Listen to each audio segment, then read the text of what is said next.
Ini sedang ramai yang dilakukan oleh para pendukung Jokowi mengangkat sebuah berita di mana majalah ekonomi Bloomberg mengangkat Jokowi sebagai penasihat ekonomi. Salah satu, karena ada 22 yang ditunjuk. Sebenarnya siapa sih di belakang majalah Bloomberg ini? Majalah Bloomberg adalah majalah khusus yang fokus di dalam pemberitaan ekonomi, politik di dunia. Di belakang majalah Bloomberg ini adalah Michael Bloomberg, pemiliknya, yang berpusat di Amerika Serikat. Dan kalau saat ini para pendukung Jokowi sedang bereforia, seolah-olah bergembira dan berbangga ria, mereka lupa bahwa mereka seharusnya juga kalau percaya dengan majalah Bloomberg yang mengangkat Jokowi sebagai penasihat ekonomi, mereka juga seharusnya percaya dengan pemberitaan ketika OCCRP menempatkan Jokowi sebagai tokoh paling korup nomor 2 sedunia. Kenapa? Karena majalah Bloomberg dan OCCRP itu media partner, artinya data-data yang dimiliki OCCRP juga data-data dari Bloomberg.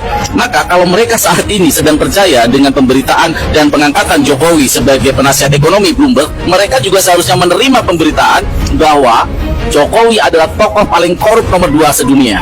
Lihat data-data di atas ini bagaimana hubungan majalah Bloomberg dengan OCCRP. Juga bagaimana kritikan majalah Bloomberg kepada pemerintahan Jokowi yang sepertinya mendukung tindak pidana korupsi, abai terhadap pemberantasan korupsi, bahkan justru melemahkan pemberantasan korupsi di Indonesia. Seperti berita ini, di mana ketika di 2019 Jokowi mengizinkan atau memberikan persetujuan DPR melakukan revisi Undang-Undang Nomor 31 tahun 1999 tentang korupsi, dan di situ terbentuklah Undang-Undang Nomor 19 tahun 2019 yang melemahkan KPK, yang melemahkan pemberantasan korupsi.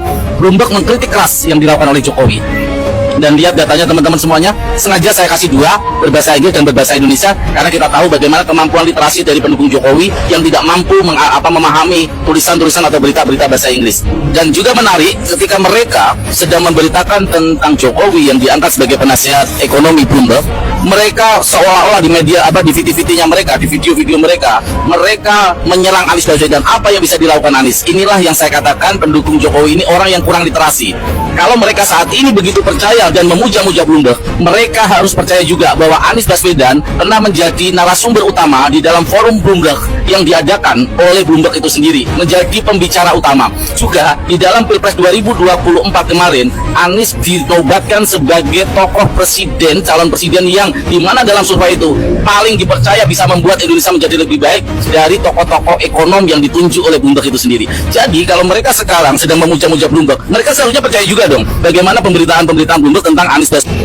Jadi intinya sekarang kalau pendukung Jokowi sedang memuja-muja Bloomberg dan memuja-muja bagaimana yang dilakukan oleh Jokowi saat ini yang dinobatkan oleh Bloomberg, maka mereka harus percaya konsekuensinya. Mereka harus percaya bahwa Jokowi adalah tokoh paling korup nomor 2 sedunia menurut OCCRP. Karena apa? OCCRP adalah media partner juga dengan Bloomberg itu sendiri.